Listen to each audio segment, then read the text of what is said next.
नमस्कार, good morning India के इस खास शो में आपका बहुत बहुत स्वागत है। मैं हूं आपके साथ जया कौशिक और मेरे साथ हैं आरजू साई। शुरुआत कर रहे हैं हम विपक्षी एकता और उसको एकजुटता को और मजबूत करने के लिए किस तरह की कवायद इस वक्त दिल्ली में चल रही है। बिहार के मुख्यमंत्री नीतीश कुमार दिल्ली में कांग्रेस के अध्यक्ष मल्लिकार्जुन खड़गे और राहुल गांधी से उन्होंने मुलाकात की। मल्लिकार्जुन खड़गे के घर पर हुई इस अहम बैठक में तेजस्वी यादव भी मौजूद थे। इस मुलाकात को खड़गे और राहुल गांधी ने विचारधारा की लड़ाई में विपक्ष की एकता की दिशा में एक ऐतिहासिक कदम बताया है। वहीं नीतीश कुमार ने कहा कि वो ज्यादा से ज्यादा पार्टियों को एकजुट करने की कोशिश करेंगे। मिशन 2024 में बीजेपी के खिलाफ विपक्ष की अगुवाई, जब यह सवाल पूछा गया तो नीतीश कुमार और मल्लिकार्जुन खड़गे ने हाथ जोड़ लिए। करीब 6 महीने बाद विपक्षी एकता की कोशिश में बिहार के मुख्यमंत्री नीतीश कुमार दिल्ली में दिखे। नीतीश और बिहार के उप मुख्यमंत्री तेजस्वी यादव ने कांग्रेस अध्यक्ष मल्लिकार्जुन खड़गे से मुलाकात की। करीब 1 घंटे तक चली मीटिंग में राहुल गांधी के साथ ही सलमान खुर्शीद, बिहार कांग्रेस के अध्यक्ष अखिलेश प्रसाद सिंह, जेडीयू के राष्ट्रीय अध्यक्ष राजीव रंजन उर्फ ललन सिंह और राजद के मनोज झा मौजूद रहे। ऐसी ऐतिहासिक मीटिंग की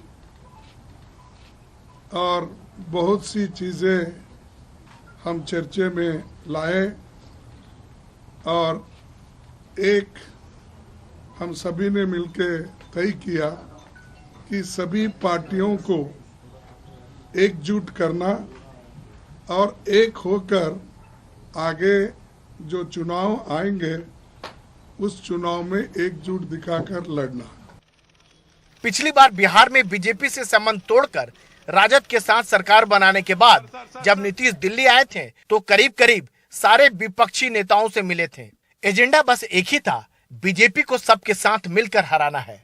नीतीश के साथ कई विपक्षी नेताओं के बेहतर रिश्ते हैं, लिहाजा नीतीश को इस जिम्मेदारी दी गई है कि इस कुनबे में और दलों को जोड़े। हालांकि संसद सत्र के दौरान जब सारे विपक्षी दल बीजेपी के खिलाफ एक साथ थे तब भी इस तरह की कोशिश की गई थी। अधिक से अधिक पार्टियों को पूरे देश में एकजुट करने का प्रयास करें और उसके लिए हम लोग अपना कोशिश करेंगे। सब लोग एग्री करेंगे, वो सब लोग बैठेंगे और एक साथ हम लोग आगे का काम करेंगे, मिलकर के चलेंगे। ये बात तय हो गई है। कांग्रेस के लिए बैठक कितनी अहम थी इसका अंदाजा इसी बात से लगाया जा सकता है कि राहुल गांधी भी इसमें शामिल हुए। देश में आइडियोलॉजिकल लड़ाई चल रही है, विचारधारा की लड़ाई चल रही है, उसको लड़ेंगे। जो इंस्टीट्यूशंस पर आक्रमण हो रहा है, जो देश पर आक्रमण हो रहा है, उसके खिलाफ हम सब एक साथ मिलकर खड़े होंगे। अब जोर 2024 पर है, लेकिन सवाल यह है कि दिल्ली, पंजाब और तेलंगाना जैसे राज्यों में कैसे विपक्ष एकजुट होकर बीजेपी के विजयी रथ को रोक पाएगा। यह सही है कि विपक्षी एकता की राह में बहुत सारे रोड़े हैं, इतने यह कि यह असंभव जान पड़ती है। लेकिन राजनीति की एक परिभाषा यह भी है कि यह असंभव को साधने का काम यह है।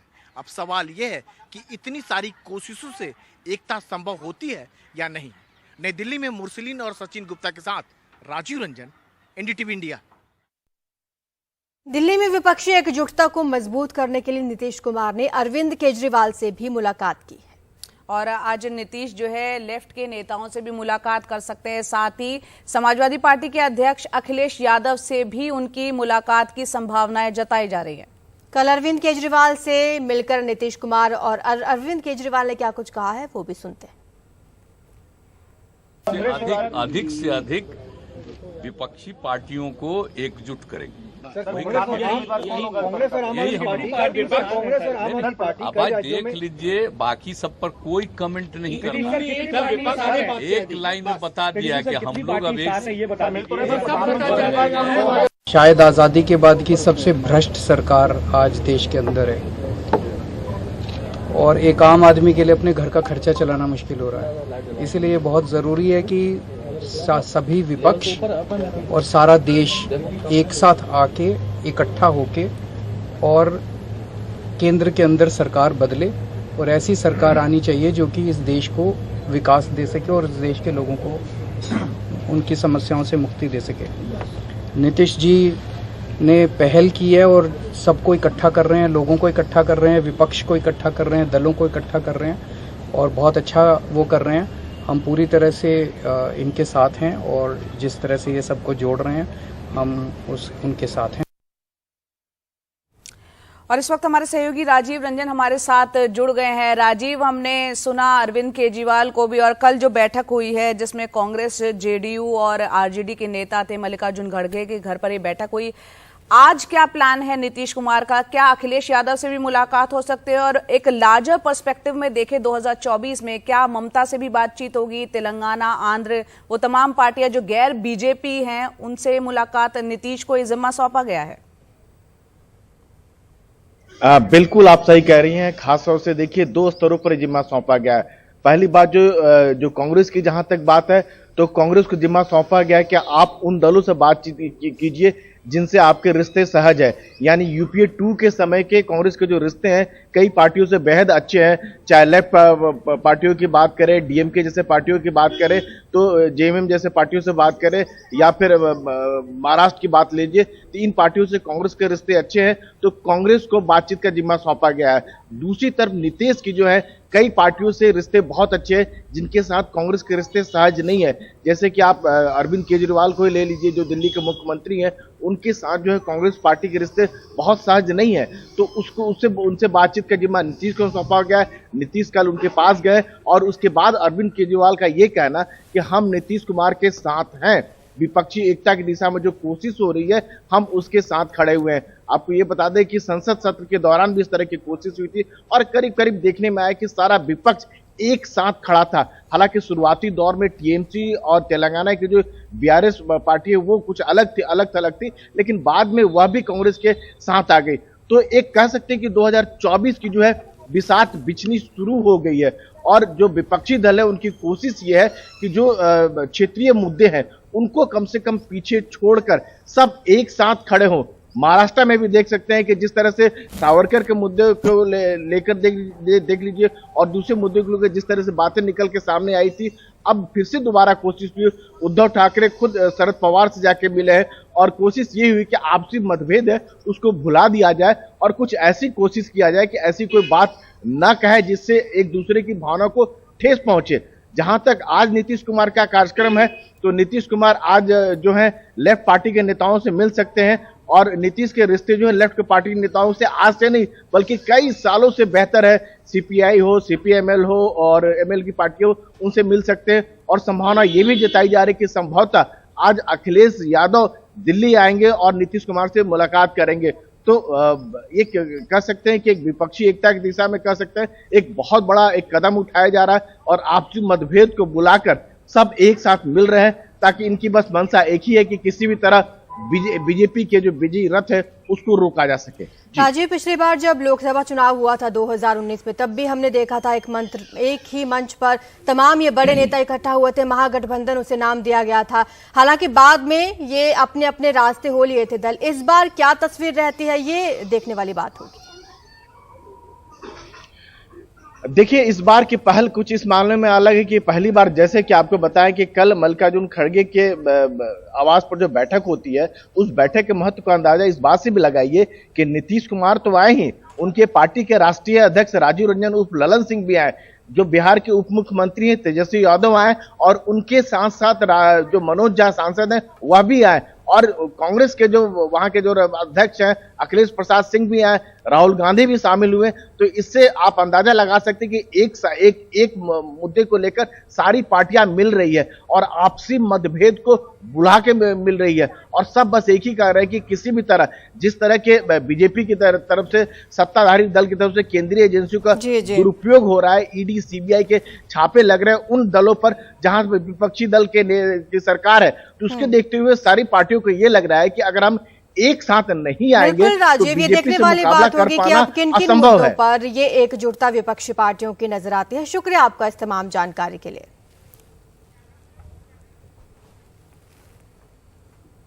और विपक्षी एकजुटता पर केंद्रीय मंत्री अनुराग ठाकुर का क्या कहना है वो भी सुन लेते हैं। भ्रष्टाचार के दलदल में डूबे कुछ दल जब एक जगह इकट्ठे होते हैं तो महाठगबंधन बनता है। भ्रष्टाचार छिपता नहीं है। लोग इनकी नीतियों को जानते हैं कि ना इनके पास कोई नीतियां हैं, ना नेतृत्व है, ना ही साफ नीयत है। और जब नीयत में ही खोट हो तो जनता कभी वोट नहीं देती। और 2014 में, 2019 में बहुत प्रयास इन्होंने किए, यही ठगबंधन बना था। 2017 में, 2022 में उत्तर प्रदेश में भी महाठगबंधन बना था, नहीं हो पाया।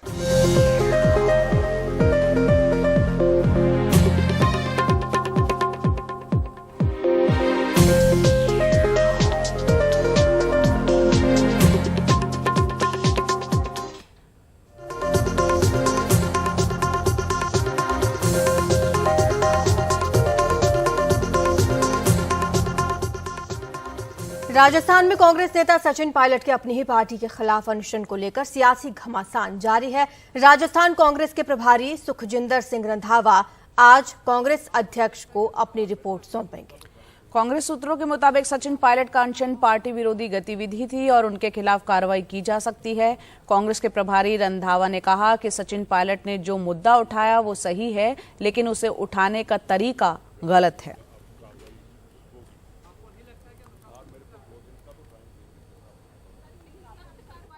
सचिन पायलट जी ने जो मुद्दा उठाया है करप्शन का, मैं उसके साथ सहमत हूं। उठाने का तरीका गलत है। राजस्थान में जब विधानसभा का सेशन चल रहा था उस टाइम हाउस में गवर्नर एड्रेस पर इनको बोलना चाहिए था। मेरे को बता देते कि जी एक बहुत बड़ा इशू है, आप इसको करिए। देखिए कार्रवाई तो कई बार होनी चाहिए थी जो नहीं हुई। अब वैसा नहीं होगा, अब कार्रवाई होगी। और हिमांशु शेखर हमारे साथ जुड़ रहे हैं। हिमांशु, यहाँ पर आपने सुना सुखविंदर सिंह रंधावा क्या कह रहे हैं। वो कह रहे हैं कि कार्रवाई सचिन पर पहले भी होनी चाहिए थी, लेकिन कार्रवाई अब होगी। तो क्या सचिन के खिलाफ अब एक्शन लेने जा रही है कांग्रेस? देखिए, आज सुबह करीब 10:30 बजे सुखजिंदर रंधावा जो हैं वो इस राजस्थान संकट पर और सचिन पायलट के खिलाफ जो सवाल उठे हैं उन पर एक लिखित रिपोर्ट कांग्रेस के अध्यक्ष मल्लिकार्जुन खड़गे को सौंपने वाले हैं। और सूत्रों ने मुझे ये बताया है कि इस रिपोर्ट की समीक्षा करने के बाद मल्लिकार्जुन खड़गे सोनिया गांधी और राहुल गांधी के साथ बातचीत करके समीक्षा करेंगे कि इस मामले में जो कुछ भी तथ्य कांग्रेस के प्रभारी ने कांग्रेस अध्यक्ष के सामने रखा है उसके आधार पर सचिन पायलट के खिलाफ कार्रवाई अगर होनी चाहिए तो किस तरह की कार्रवाई की जानी चाहिए। क्योंकि मल्लिकार्जुन खड़गे के एक करीबी नेता ने मुझे बताया है कि इस पूरे विवाद के दौरान राजस्थान में सरकार गठन से लेकर और कांग्रेस अध्यक्ष पद के चुनाव के दौरान जिस तरह से अशोक गहलोत ने चुनाव लड़ने से मना किया था, ये जो पूरा घटनाक्रम रहा है उस दौरान सोनिया गांधी और राहुल गांधी ने राजस्थान में संकट को सुलझाने, विवाद को कम करने में अहम भूमिका निभाई है। और मल्लिकार्जुन खड़गे उनसे समीक्षा करके बातचीत करके ये समझना चाहते हैं कि किस तरह का कमिटमेंट जो है वो कांग्रेस और गांधी परिवार ने सचिन पायलट को और अशोक गहलोत को जिस तरह के कमिटमेंट्स किए हैं उसके आधार पर आज जो परिस्थिति है उसमें आगे क्या करना चाहिए।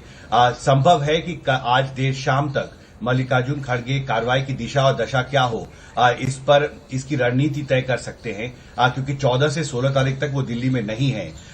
कुछ नेताओं का ये सुझाव भी उनके सामने रखा गया है कि इस मामले में बेहतर होगा कि अशोक गहलोत और सचिन पायलट दोनों को बुला के उनसे भी बातचीत की जाए, क्योंकि अगर आप एक नेता के खिलाफ प्रशासनिक कार्रवाई की बात करते हैं तो फिर बेहतर होगा कि उसे भी अपनी बात रखने का मौका दिया जाए। कुछ नेता ये मानते हैं कि ये एंटी पार्टी एक्टिविटी थी, अनुशासनात्मक कार्रवाई होनी चाहिए सचिन पायलट के खिलाफ, लेकिन इस पर सोनिया गांधी और राहुल गांधी की राय मुझे लगता है जो सूत्रों ने मुझे संकेत दिया है वो इस मामले में बहुत अहम होगा। और मल्लिकार्जुन खड़गे लिखित रिपोर्ट की समीक्षा करने के बाद वो सारे तथ्य सोनिया गांधी और राहुल गांधी के सामने भी रखेंगे और उनसे बातचीत करके सलाह मशवरे के बाद और सबकी राय लेकर ही जो सेंट्रल लीडरशिप है कांग्रेस की वो इस मामले में आगे क्या कार्रवाई की जानी चाहिए इसका फैसला किया जाएगा। संभव है इसमें कुछ वक्त लगे, ये अभी तय नहीं है क्या सचिन पायलट को भी समन किया जाएगा, क्योंकि उनके खिलाफ उनको जिस तरह की हिदायत दी गई थी और हमने भी रंधावा का जो बयान दिखाया है दर्शकों को उसमें बहुत साफ तौर पर नाराजगी झलकती है। लेकिन इस मामले में क्या कोई कार्रवाई होनी चाहिए, किस स्तर पर कार्रवाई होनी चाहिए, इस पर आज देर शाम तक तस्वीर साफ हो जाएगी। बिल्कुल हिमांशु, और कांग्रेस को बेहद खास रणनीति के तहत ये मामला सुलझाना होगा, क्योंकि अभी 8 महीने बचे हैं, चुनाव होने वाले हैं राजस्थान में। ऐसे में अगर सख्त कार्रवाई की जाती है, सीधे तौर पर कार्रवाई की जाती है, तो कार्यकर्ता और समर्थक सचिन पायलट के नाराज हो सकते हैं। देखिए, निश्चित तौर पर ऐसे वक्त पर जब पार्टी चुनाव की तैयारी कर रही है, और इस ओर संकेत भी किया था अशोक गहलोत ने जब उन्होंने मीडिया ब्रीफिंग की थी कि उनका ध्यान जो है वो काम को आगे बढ़ाने पर है। निश्चित तौर पर देखिए, सचिन पायलट के लिए मुश्किल ये है कि उन्होंने वसुंधरा राजे सिंधिया के खिलाफ जो भ्रष्टाचार के मामले हैं उसके जांच का सवाल और उसकी मांग के लिए अनशन किया है, और ऐसे में सचिन पायलट जो हैं वो कहीं न कहीं बीच में खड़े होते दिखाई दे रहे हैं इस पूरे राजनीतिक घटनाक्रम में। एक तरफ वो कांग्रेस की जो सरकार है उससे भी नाराज हैं, वसुंधरा राजे सिंधिया के खिलाफ भी भ्रष्टाचार के आरोप लगाकर अनशन कर रहे हैं, और ये भी कहा है कि मेरी जो मुहिम है वो बरकरार रहेगी भ्रष्टाचार के मसले पर। तो अब ये बहुत मुश्किल, मुझे लगता है देखिए, कांग्रेस लीडरशिप को पहले सचिन पायलट को ये समझाना होगा कि इस मसले पर उन्होंने जो कुछ भी किया है, इसके आगे अगर वो कोई कार्रवाई करते हैं या कोई और अनशन या विरोध प्रदर्शन करते हैं तो उनके खिलाफ कार्रवाई की जाएगी। इस तरह का एक सख्त मैसेज मुझे लगता है सचिन पायलट को दिया जा सकता है, क्योंकि चुनाव से पहले कांग्रेस लीडरशिप ये इंश्योर करना चाहती है कि सब कुछ ठीक रहे। जी बिल्कुल, यहाँ पर कोशिश होगी कि चुनाव, क्योंकि अब बहुत कम वक्त बचा है, 8 महीने दूर ही है, उससे पहले कोशिश होगी कि राजस्थान का ये जो मुद्दा है हमेशा के लिए सुलझा लिया जाए। बहुत बहुत शुक्रिया हिमांशु पूरी जानकारी के लिए।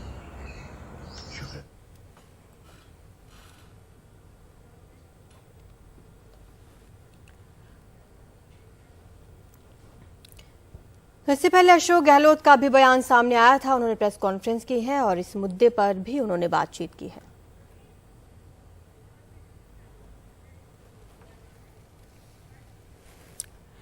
तो अशोक गहलोत ने बिना नाम लिए सचिन पायलट के अनशन पर टिप्पणी की। उन्होंने कहा कि मेरा एक ही लक्ष्य है कि महंगाई से जनता को राहत दिलाना, कोई क्या कर रहा है उससे मतलब नहीं है। भ्रष्टाचार के मुद्दे पर उन्होंने कहा कि उनकी सरकार ने भ्रष्टाचार के खिलाफ सबसे ज्यादा काम किया है।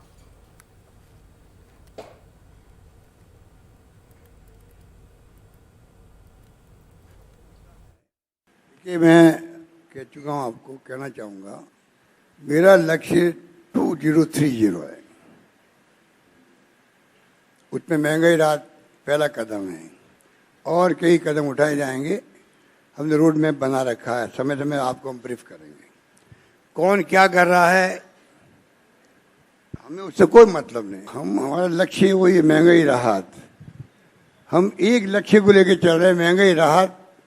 उसके अलावा हमारे कोई ध्यान जाते नहीं, राइट लेफ्ट जाते नहीं ध्यान।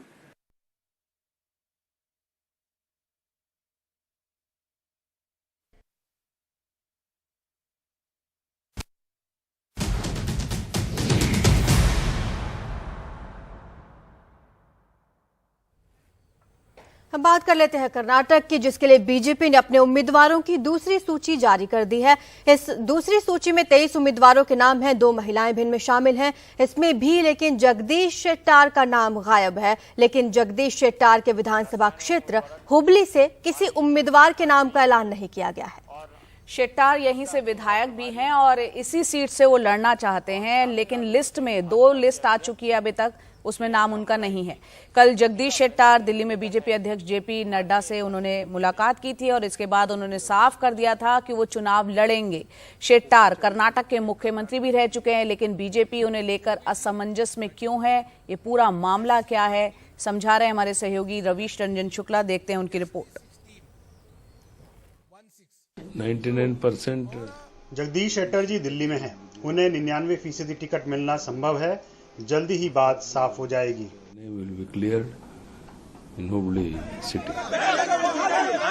कर्नाटक के पूर्व मुख्यमंत्री जगदीश शेट्टार जब बीजेपी अध्यक्ष जेपी नड्डा से मिलने दिल्ली आ रहे थे, उसी बीच येदियुरप्पा ने इस बयान के जरिए अपना संदेश बीजेपी आलाकमान तक पहुंचा दिया। इस बयान के घंटे भर बाद जगदीश शेट्टार केंद्रीय मंत्री प्रहलाद जोशी के साथ जेपी नड्डा से मिलने पहुंचे। करीब 45 मिनट बैठक चलने के बाद जब जगदीश शेट्टार बाहर निकले तो 2 टूक शब्दों में उन्होंने कहा कि वो चुनाव लड़ने जा रहे हैं। मैं राष्ट्रीय अध्यक्ष जेपी नड्डा जी से मिला और मैंने कहा कि मैं चुनाव लड़ने वाला हूं। Chief minister, I expressed my view that I am going to contest election. हालांकि बीजेपी ने 179 उम्मीदवारों के नाम की पहली सूची मंगलवार रात को घोषित की, जिसमें हुबली धारवाड़ सेंट्रल विधानसभा सीट का नाम नहीं था, जहां से जगदीश शेट्टार चुने जाते थे। इस सूची आने के बाद से जगदीश शेट्टार ने बगावती तेवर अख्तियार कर रखा था। उनके हजारों नाराज समर्थक सड़कों पर निकल आए थे। खुद बीजेपी कर्नाटक प्रभारी धर्मेंद्र प्रधान ने उनको मनाने की कोशिश की। जगदीश शेट्टार जी हमारे बहुत वरिष्ठ नेता है, आदरणीय नेता है। उनको हम हमारे साथ वो रहेंगे, हम उनको समझा पाएंगे। मेरे भी आज उनसे बातचीत हुई है, हम उसमें अस्वस्थ हैं। जानकारों का मानना है कि जगदीश शेट्टार भी लिंगायत वर्ग से आते हैं, येदुरप्पा के खास हैं। ऐसे में बीजेपी के लिए ये नाराजगी आसान नहीं है। यही वजह रही कि रविवार को केंद्रीय चुनाव समिति की बैठक होने के बावजूद उम्मीदवारों की घोषणा के अंत तक माथापच्ची चलती रही। पहले बीएस येदुरप्पा ने और उसके बाद में उनके खास जो सहयोगी हैं जगदीश शेट्टार, उन्होंने जेपी नड्डा से बैठक के बाद में ये कहा कि वो चुनाव लड़ने जा रहे हैं। गेंद अब बीजेपी आला कमान के खेमे में है। देखना है जब दूसरी लिस्ट आती है तो जगदीश शेट्टार का नाम आता है या नहीं। दिल्ली से अखिलेश शर्मा और निहाल किदवई के साथ Ravish Ranjan Shukla, NDTV India.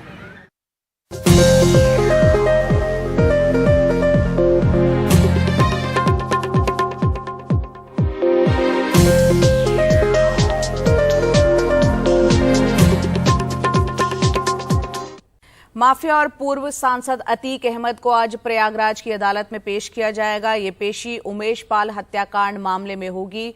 Police आज अदालत से उमेश हत्याकांड में पूछताछ में उसे हिरासत में देने की अपील कर सकती है। साथ ही बरेली जेल से नैनी लाए गए अतीक अहमद के भाई अशरफ को भी इसी मामले में अदालत में पेश किया जाएगा।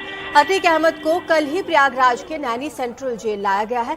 पिछले 15 दिनों में ये दूसरी बार है जब अतीक अहमद को गुजरात के साबरमती जेल से प्रयागराज लाया गया है। बीएसपी विधायक राजू पाल की हत्या के मामले में प्रमुख गवाह उमेश पाल और उसके 2 सुरक्षा गार्ड्स की 24 फरवरी को गोली मारकर हत्या हो गई थी और इसी मामले में इन्हें आरोपी बनाया गया।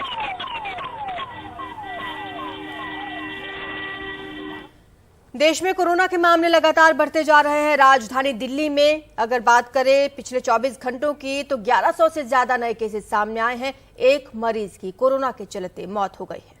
वहीं संक्रमण दर अगर दिल्ली की बात करें तो 23% के पार हो चुकी है। कोरोना के 3,347 एक्टिव केस हैं दिल्ली में। 203 मरीज अस्पताल में इस वक्त भर्ती है। साथ ही कई मरीज ठीक हुए हैं। 24 घंटे में बताया जा रहा है 677 मरीज ठीक भी हुए हैं।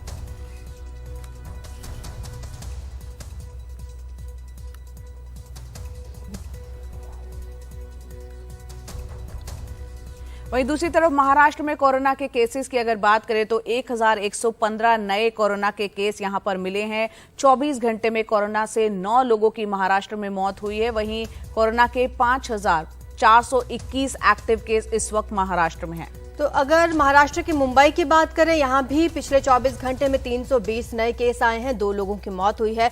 मुंबई में कोरोना की संक्रमण दर 15% को पार कर गई है। वहीं ऑक्सीजन सपोर्ट पर अब 40 के करीब मरीज हैं।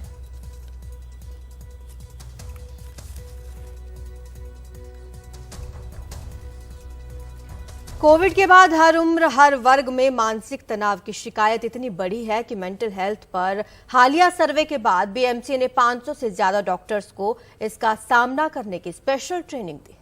तो कोविड वॉर रूम को भी इस मुहिम में शामिल कर लिया गया है। इस पर देखते हैं खास रिपोर्ट।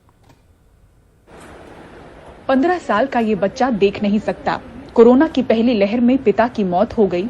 उम्मीद फाउंडेशन नाम की संस्था इनका ख्याल रख रही है। कोविड में अपनों को खो चुके कुछ और बच्चे भी यहाँ शिक्षा हासिल कर रहे हैं। संस्था कहती है कि इन्हें स्पेशल काउंसलिंग की जरूरत है। ऑलरेडी ये बच्चे वैसे ही मेंटली चैलेंज है। इन्हें इस बात का भी एहसास नहीं है कि इनके जो फादर्स की जो डेथ हुई है उसका रीजन क्या है। उन्हें यही नहीं पता है कि किस तरह से इनके डैडी की जो है वो डेथ हुई है, क्यों वो हमसे दूर हो गए, या वो नहीं देख पाते हैं, समझ नहीं पाते हैं। तो एक तरह से बस उन्हें सिर्फ ढूंढते हैं, लेकिन उन्हें यह एहसास नहीं होता है कि वो इस वक्त कहाँ हैं। क्योंकि ये बहुत ही स्पेशल बच्चे हैं, ये बहुत ही सेंसिटिव बच्चे हैं। एक तो नॉर्मल बच्चे होते हैं जो समझ सकते हैं, लेकिन ये स्पेशल ऐसे बच्चे हैं कि जिनको हर तरह से सपोर्ट करने की जरूरत है। इवन इनकी काउंसलिंग की जरूरत है, इवन इनके पेरेंट्स की भी जरूरत है, इनके पूरी फैमिली को सपोर्ट करने की जरूरत है ताकि ये अपनी लाइफ को दोबारा जो है रिकवर कर सके और बेहतर लाइफ गुजार सके। महाराष्ट्र के आंकड़े बताते हैं कि 24,915 बच्चों को कोविड ने अनाथ कर दिया। इनमें से 86% बच्चों के पिता गुजरे, यानी कि घर की कमाई का साधन बिगड़ा। अपनों का गुजरना, अचानक बदले आर्थिक हालात हर वर्ग और उम्र के लोगों के लिए मानसिक तनाव का कारण बने हैं।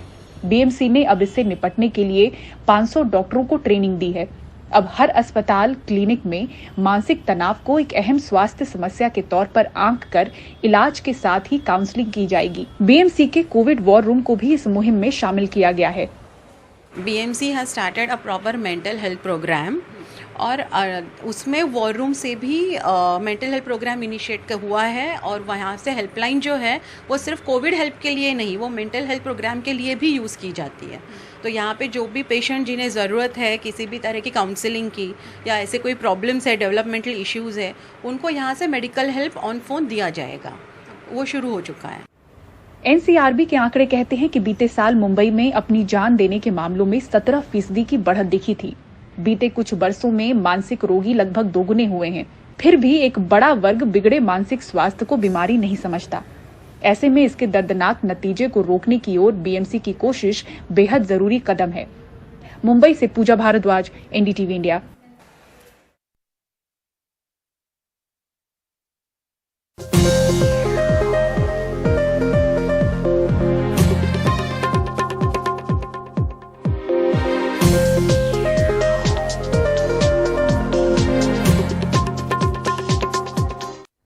बात करते हैं जम्मू कश्मीर की। सूत्रों के हवाले से खबर है कि केंद्रीय गृह मंत्री अमित शाह जम्मू कश्मीर की सुरक्षा के हालात की आज एक समीक्षा करेंगे और अमित शाह केंद्रीय सुरक्षा बलों और स्थानीय प्रशासनिक अधिकारियों की तरफ से जम्मू कश्मीर की सुरक्षा पर विस्तार से रिपोर्ट उनको सौंपी जाएगी।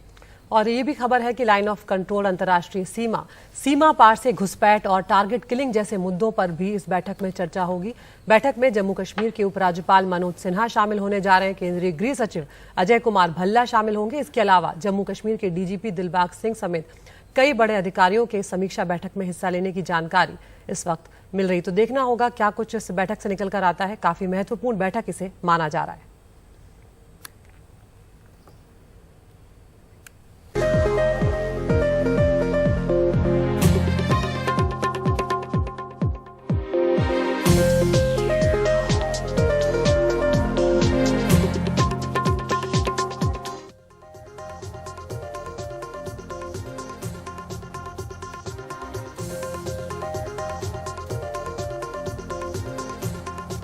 मोदी सर ने मानहानि केस में आज सूरत की सेशंस कोर्ट में सुनवाई होने जा रही है। आपको बता दें कि कांग्रेस नेता राहुल गांधी के कर्नाटक के कोल्लार की एक रैली में 2019 में मोदी सरनेम पर उन्होंने जो टिप्पणी की थी उसको लेकर याचिकाकर्ता पूर्णेश मोदी ने मानहानि का केस दर्ज किया था, जिस पर राहुल गांधी को 2 साल की सजा सुनाई गई थी। राहुल गांधी ने सजा पर रोक की याचिका दाखिल की हुई है और इस मामले पर अदालत ने पूर्णेश मोदी के साथ ही गुजरात सरकार को भी नोटिस जारी किया था।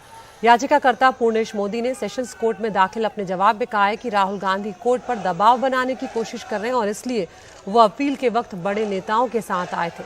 इधर इसी तरह के एक मामले में पटना की एक विशेष अदालत ने राहुल गांधी को 25 अप्रैल को पेश होने को कहा है।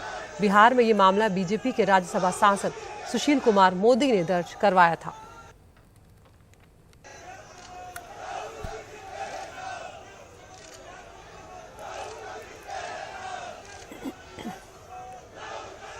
कोरोना महामारी के 2 साल के दौरान चाहे शहर हो या गांव, आप या आपके पड़ोस में रहने वाले लोगों के घरों का दरवाजा आशा कार्यकर्ताओं ने जरूर खटखटाया होगा। कोविड का सर्वे हो या महामारी से बचाव की जानकारी या टीकाकरण, प्रोत्साहित करने का काम आशा कार्यकर्ताओं ने किया है। आशा कार्यकर्ता जो हैं स्वास्थ्य सेवाओं की एक पहली कड़ी है और अपनी मांगों को लेकर वो कई बार हड़ताल कर चुकी हैं। सरकार आश्वासन का एक तरीके से झुंझुना उनको थमा देती है, होता कुछ भी नहीं है और एक बार फिर कोरोना के मामले यहां पर बढ़ रहे हैं। लेकिन आशा कार्यकर्ता हड़ताल पर हैं, मांगे वही है कि उनको नियमित किया जाए।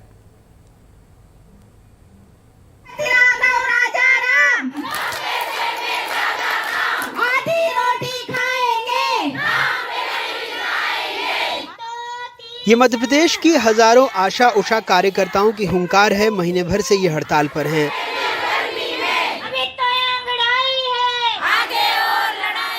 देवास में 1400 से ज्यादा आशा कार्यकर्ता हड़ताल पर हैं। उन्होंने भैंस के आगे बीन बजाकर विरोध प्रदर्शन किया। यानी कि आज 22वां दिन है हम लोगों को सरकार के सामने हड़ताल करते हुए, लेकिन सरकार को कोई सुनवाई नहीं आती है। जैसे कि ये भैंस है, इनके सामने बीन बजा रहे हैं लेकिन इनको कोई फर्क नहीं पड़ रहा है।